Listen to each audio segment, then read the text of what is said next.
गोष्ठी उन्नयन अधिकारी को स्वतंत्र वार्ड करने दाबीपत्र प्रदान। रायगड़ा जिला विषम कटक गोष्ठी उन्नयन अधिकारी को साक्षात कले विषम कटक ग्रामर श्रीरामनगर, इंदिरा कॉलोनी, हनुमान नगर, मार्कमा साही, चंदन कॉलोनी बहु संख्यार जनसाधारण एवं ग्रामवासी आज एकजुट हो साक्षात कले गोष्ठी उन्नयन अधिकारी श्री शिव प्रसाद पट्टनायक को।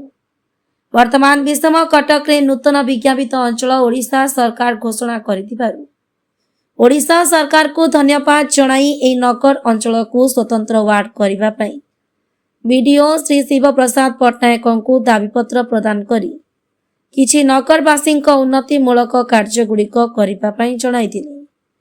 विषम कटक रु विघ्न कुमार पात्र को रिपोर्ट, प्रतिकार न्यूज।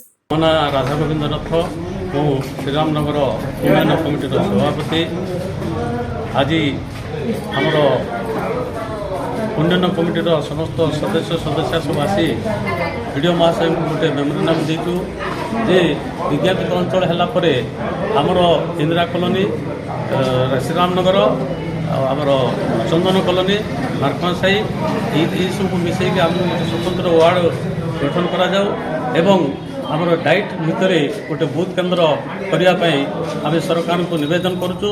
तेणु आज वीडियो महाशय को यह दाबीपत्र उपस्थापन करुचु जोटा कि तार जमी कार्यक्रम करेंगे से आम समस्ते आशा विश्वास रखुचु। नेत्रानंद शतपथी श्रीरामनगर बासिंदा।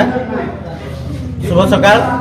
आम श्रीरामनगर बासिंदा आउ इंदिरा कॉलोनी, चंदन कॉलोनी, हनुमान नगर एवं मार्कमा साही समस्त जनसाधारण आज ब्लॉक प्रशासन पाखक आसीचु। सरकार जो नूतन विज्ञापित अंचल परिषद घोषणा कराई से आम समस्ते बहुत खुशी गर्वित। बर्तमान आम समस्त आसी एठारे उपस्थित आमर मेम्बर दाबीपत्र प्रदान कर मुख्य उद्देश्य है जे आमर यही अंचल को नहीं मार्कमा साही, श्रीरामनगर, हनुमान नगर, इंदिरा कॉलोनी, चंदन कॉलोनी ये सब अंचल को नहीं गोटे नूतन स्वतंत्र वार्ड करा जाऊ। आमर स्वतंत्र प्रतिनिधि आम चाहूँ जे आमर गोटे स्वतंत्र प्रतिनिधि हम। तेणु आमर गोटे स्वतंत्र वार्ड करने आम दाबीपत्र प्रदान करने समस्त जनसाधारण ये चारि अंचल को ब्लॉक प्रशासन को आसी आज दाबीपत्र प्रदान कलु।